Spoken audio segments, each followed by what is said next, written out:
I suppose firstly touching on the market overview from not just in terms of jobs, but from a macro perspective economically. Obviously, we'd seen the main pressures that we've seen from businesses since the after COVID burnout when companies were firing, not hiring, and it was quite a stressful period from everyone from a C-suite level down to people who were on the market looking for a role. And we were all really waiting for interest and inflation rates to normalize or go down, which they have slightly decreased. Nothing in the way of something to be singing and dancing about, but it's a positive start. And we've really seen a reflection on that ourselves in terms of customers forward thinking direction. From a outsider perspective as well, you've got to look at it from the economic perspective and not just the job market perspective with the amount of changes that's been going on. Since after COVID, you had your budget cutbacks. People had overspent way too much during COVID. Cash was easy to get. There was no inflation, interest rates. So money was not at the forefront of people's mind in terms of should we be cautious with it. And then everyone started the redundancies. It all happened when Meta, Facebook let off 10, 12,000 people, and it just spiraled down for the last 12 to 18 months. Where we've seen a resurgence in the market, we had thought realistically it was probably going to be March 2025 when things would really start to kick off. Now, we'd seen things change a lot earlier than we had it predicted, and that really started around September of last year, where companies really started to, first quarter of the financial year budget 2025 was finished from July to September. And then things just really started to pick up. They went back down and they picked back up towards Christmas. And then it really flatlined into probably mid-January. And since then, as a business, from our side of things, we have seen a drastic increase in job demand, less people on the market than there was 12 months prior. So we go on to the next page, which we have here. So hang on a minute. Page, why are my keyboards not working? Sorry, I've got a new laptop, guys. It's a bad sign for me. Yeah. I don't know why this isn't working. Technical difficulties. 1 second.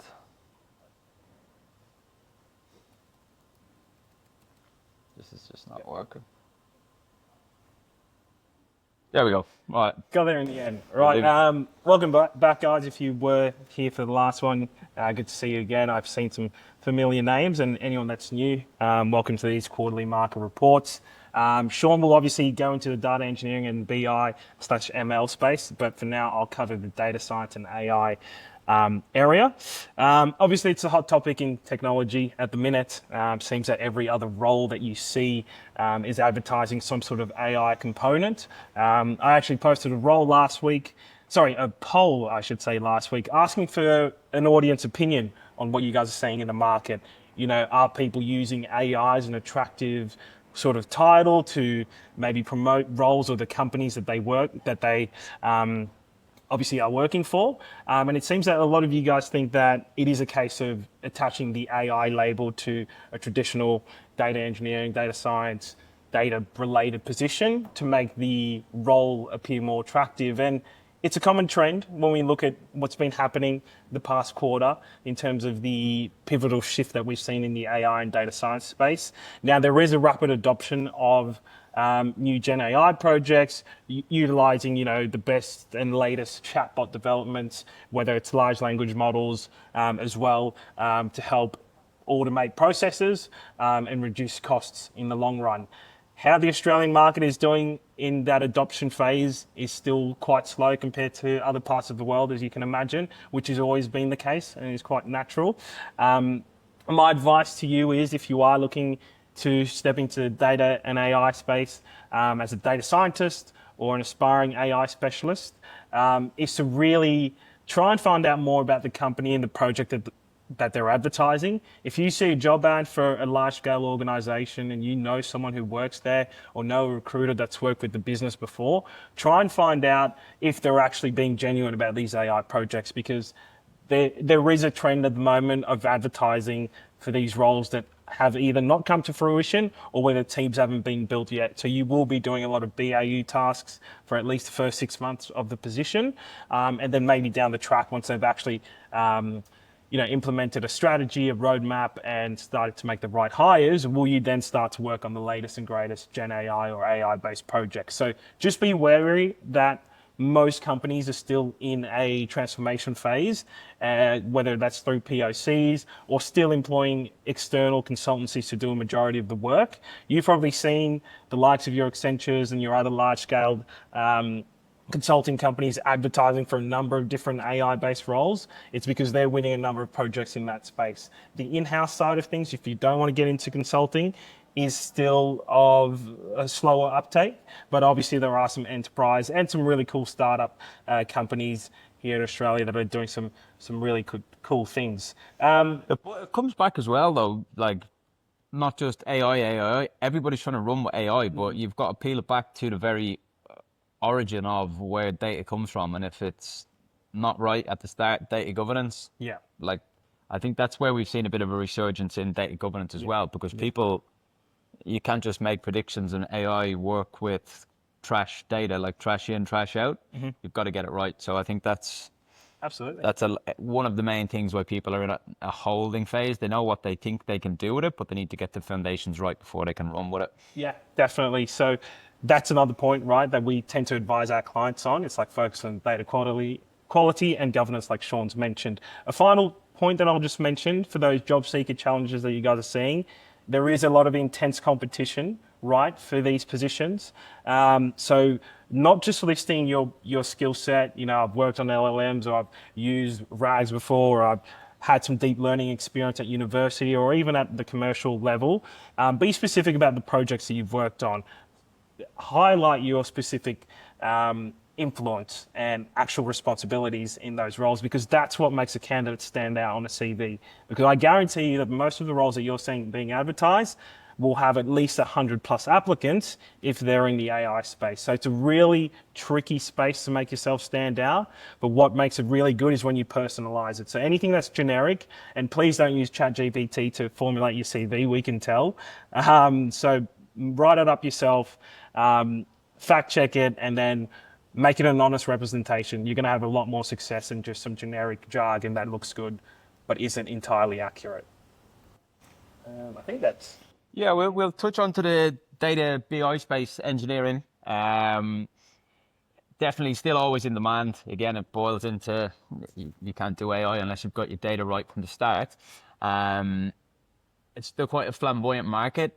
I posted a head of data position that we're working at the moment last Thursday the 24th of April, and since then we've now touched just over 700 applications for heads of. So it really shows where the market is at that top end. There's a lot of people looking to move, new projects, people want to get their hands in new industries and maybe move with the times. So the market it's definitely getting good. One thing that I just need to address the elephant in the room. I was at the Databricks Intelligence Day event in Barangaroo 2-3 weeks back, where they were talking through the data intelligence platform, which is absolutely phenomenal. And my advice to people who may be in that data analytics or business intelligence domain, who, if you look at yourself, have a true reflection of what your core skills are. And if you're in a role where 90% of your work is just dashboard development, Power BI, I have had conversations with so many people. Obviously, there's 600-700 heads of who I'm working through. We've met with probably 200 to 300 leaders in this space since January as a team. And in short, you need to upskill in different areas, because that Databricks intelligence platform will probably make a lot of visualization roles redundant in the next 2 years, I would imagine. So definitely look to upskill yourself in different areas if you are looking at yourself and thinking, okay, 90% of my role is just visualization. it's alarming. Again, there'll still be definite need for data modelers, people who can do the modeling behind the scenes. But the intelligence platform, if you haven't seen it, check it out, because for C-suite level people, like, they just click a few buttons and a dashboard is done. But again, obviously the data needs to be right, which starts from the data modeling piece on that. So moving into the new financial year, I think for those who may have been struggling lately to find roles and seeing mass applications, just to touch on those 600-700 applications that I'd seen for heads of roles, quantity is not an indicator of quality. So if you're looking at a role and you're thinking, I'm 100% right for that, or I've got a very good chance in it, don't be afraid to apply, because there's 100 plus applications. A lot of those applications are overseas, not a large portion, but there's definitely a lot of people that are overseas. On LinkedIn, companies can re-advertise a role through their same LinkedIn advert, the initial one they had, and that will still count up the numbers from the previous listing that it had. So sometimes a role might be up an hour and you might see 100 plus applications and you're like, what the hell is going on? The message is, if you're good for a role and think you are, apply for it, and don't just apply and sit back and say, okay, let's wait for a call. Do your due diligence and look at the company, look into the business that you're applying to, list 5, 6, 7 key contacts, whether that's talent acquisition people or whether that is the managers themselves. Link in with them on LinkedIn. Leave a note when you're linking in. Hi, I've applied for X. I think I'm a good fit because Y. And put yourself out there. It's as we know, it can be a full-time job looking for a job in itself, especially if you've been out of market for a while. Again, the elephant in the room, your confidence goes down. You get hit, you get hit, you get hit. You got to pick yourself back up and go again. So it's important to not let yourself beat yourself down in that sense. When you see these applications, you're not getting calls, look at yourself in the mirror and ask, have you done everything? Because right now in this market, if you press apply on a LinkedIn job advert and sit back and hope for a call, unless you are like Jeff Bezos himself applying for a role in Amazon, you probably aren't going to get seen to. So do the due diligence, think outside the box and not do what every single other person is doing. So that is kind of the market in terms of that. Now, sorry, the laptop is causing me a nightmare here, guys. Just give me 1 sec, I'll get on to the next page. So, why is this doing this? Not cooperating, is it? Sorry, guys, this is new laptop things. Yeah. Here we go. So that kind of touches on to the next page. Job seeker challenges. I've touched on that. Confusion. The AI space as well. Yes, people are putting a lot into job adverts with AI. And just to touch back on that Databricks Intelligence Day event, the general manager for Databricks was speaking about everything that they've done from an AI perspective. And in 2024, they surveyed every single customer in Australia who purchased a Databricks package with AI in it to see what ROI they've got, to see how they're going. 90% of customers of Databricks in 2024 said that they have had zero value from AI as of now. They've bought their packages and stuff, but think about it, because people have bought the packages, they're moving in that direction, but they need to get the data clean before they start actually going on that journey. So I think them numbers will definitely change next year and continue to go from 90 down to the total opposite of 90%. People will get value in 12, 18 months once things are right. Hiring manager challenges. I can see the list of people. I don't think there's too many hiring managers on this one as such. But the main message from people that we speak with is nobody stands out. Every CV looks the same. It's not talking about what they have done. It's looking at a job description and thinking that job description, lift and shift and tailor it into a resume. Don't do that. Talk about it in your own words. I know Polain has said don't use ChatGPT for your resume. Definitely don't do your whole resume in it. But if you need a bit of extra content or you need a bit of extra thoughts or rephrasing, use it to help, but don't copy and paste. Write it in your own words. Nobody can tell their experience better than you. You've lived it in your world. Talk about it, what you've done in confidence and what you've delivered. Quantifiable outcomes. Don't just say, I've built the pipeline, I've did this, I used SQL, I did a visualization dashboard. What was it for? What was the result? Quantify those outcomes, whether it's time saved, Again, it can be hard at times to know what actual value that the pipeline you've built has brought. But think about it from the outside perspective. What has it been streamed to? Marketing, have they brought in more revenue through it? Think about the value. People want value and not just blanket statements of this is what I did. They want to see how you can add value. So innovative ideas, thinking outside the box on that front. Skills in demand. AWS SageMaker is very much ML, machine learning, AI kind of integration on it, more ML ops SageMaker.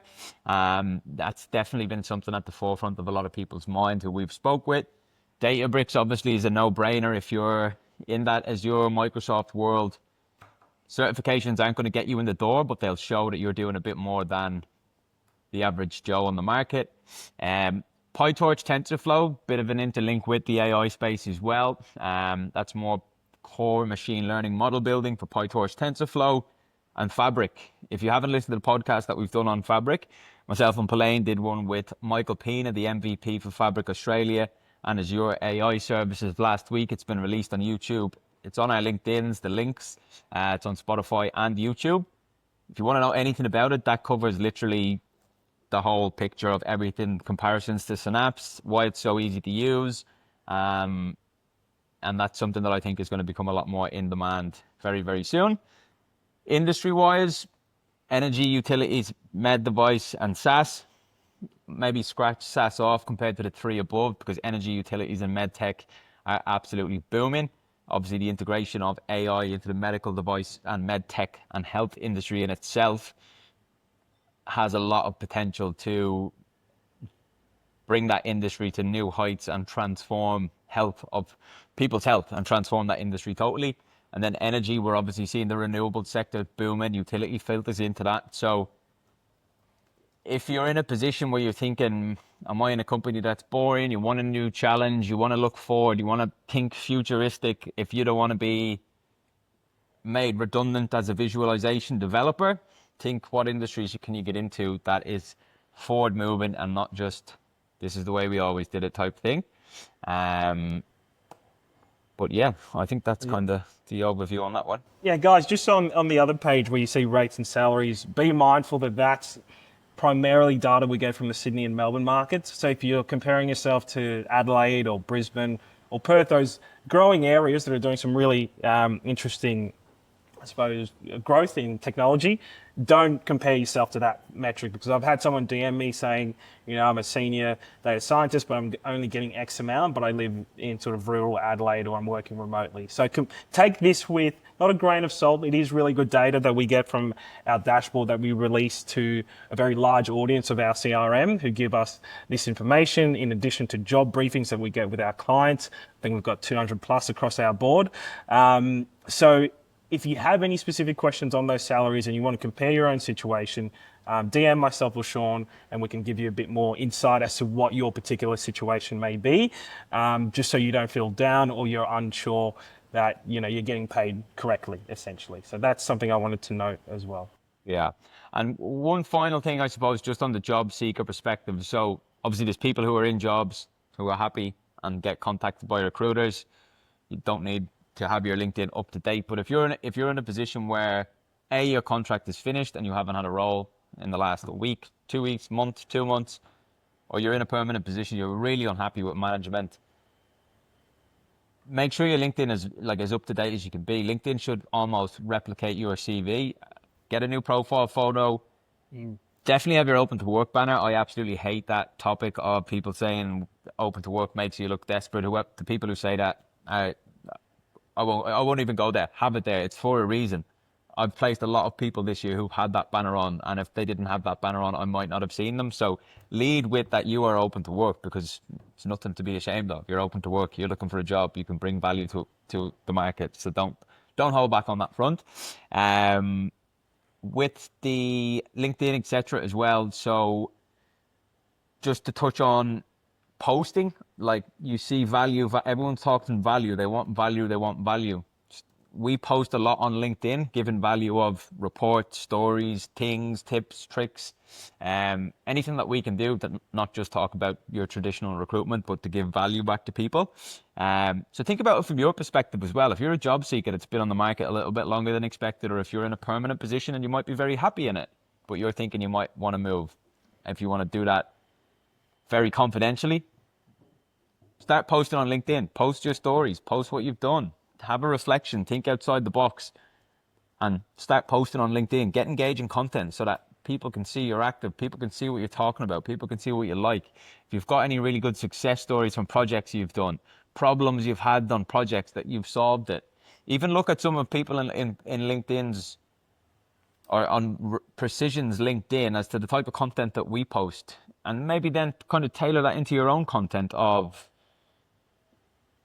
what can I talk about from a problematic perspective that I've solved in technology, and make yourself stand out a little bit further. I think we've got one or two questions. We've got a few coming in questions. here. So, yeah, guys, feel free. Finally, before we go into the questions, if you haven't received a copy of the report, it is on our profiles on LinkedIn and it is on Precision's landing page. So feel free to pop on and download. But I think we'll stop sharing the screen now and we'll get into a couple of questions, if any. Pop them in the chat bar if you want to jump on and say hi and ask the question in person. Happy to do so, but we'll just give a minute or two and let the questions roll. We'll start with Gordon since, firstly, hi, Gordon. Good to hear from you. Look, we don't measure every sort of metric that you've identified, but one we do look at certainly is turnover. So company turnover rates and the company culture as well is something that we ask. So what the average tenure is or how long you've been in that role at that salary is something that we ask both candidates and clients. So we get a good idea how a company is hiring in a specific team and maybe get an indication as to how people feel about their role there based on how long they've been in that position. So I hope that can answer your question, but those other metrics are really good to know.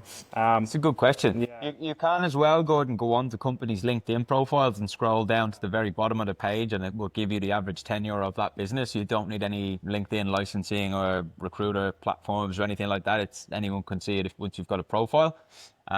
We do have a talent insights platform on LinkedIn as well that we can see like every single macro piece of information about a company, and within the data field in itself, just to touch on turnover, the average tenure for data engineers or data professionals in Australia is 1.7 years. Mm-hmm. So when we think about companies say, oh, we don't want job hoppers, we don't want people who've been here 2 years there, 1 year there. If you're over 1.7 years in a role, you're above average. So yeah, we don't measure the turnover rates, but they can be seen on LinkedIn, yeah. company profiles.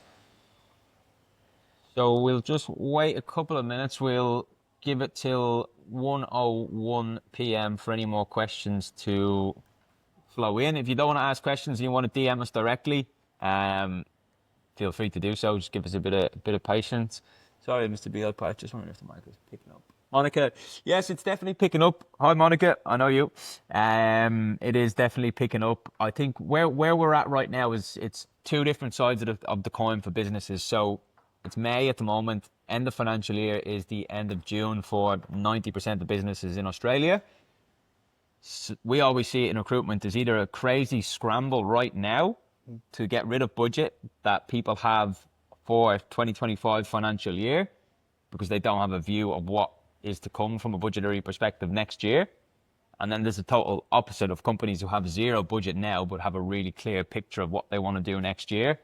And 90% of the conversations are so that we're having with companies about next year's view and vision is positive, and headcount is getting approved, and definitely a lot more to come in it. But again, you've got to go the extra mile.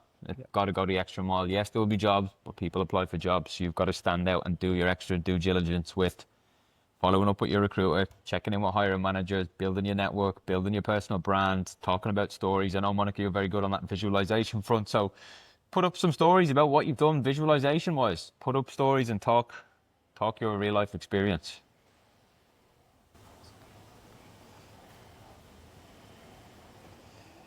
Well, hopefully we've answered most of your questions. It seems like it. But yeah, as Sean mentioned, just DM us if you want to ask something that you've not remembered now, but you will later. We'll keep an eye out for it. And then, yeah, I hope you guys found it enjoyable. It's always a pleasure doing these. So I hope you guys find it useful as well. But as always, good luck with your search if you are looking. And the general outlook is looking a lot more positive than in the years prior. So I think we do believe, that things will turn around for the better, and a lot more opportunities will continue to pop up over the next sort of 5 to 6 months as well. Well, I can't emphasize the final message. I can't emphasize if you have been on the market a little bit longer and you're not getting much luck and you're feeling burnt, you're feeling stressed, keep going and go even further. Link in with people and do the extra yards, because a lot of people don't do that. So if you're in that position where you're stressed and or you don't have work and you're looking for work and bills, I get it. It can be a very, very stressful time. But you've just got to keep pushing on and you've got to do more. Like, everyone's got their own value. Everyone has their own valuable insights that they can bring. So just make sure you're doing the extra yards, expanding your network, posting on LinkedIn, following up after you apply. I hate to say it, but people who just apply and don't follow up, it's very rare you'll get seen to with the mass applications. And if you do, there's probably a shortlist already delivered to the company. So do make sure that you are going those extra yards, because it will pay dividends, and it means a lot to people when you get a follow-up message, because it shows that you're going the extra yards. Mark, will you delete the printed material you were sharing on screen? If so, under what conditions? Yes, Mark, I will pop you the market report. It's on Precision's company profile. It's on my LinkedIn as well. If you go into the LinkedIn, it's the first thing featured on my profile, Q3 market report. Yeah, look, it seems all questions were answered, guys. I hope it was good. Hope there's learnings. Again, link in, connect in, and yeah, best of luck with everything, guys. Hope you have a good day. Bye, guys. Thanks for your time. Are we off everything here? I think so. Oh, hang on. I've got to quit. Yeah. Not doing it. Gosh. Nice one, lad.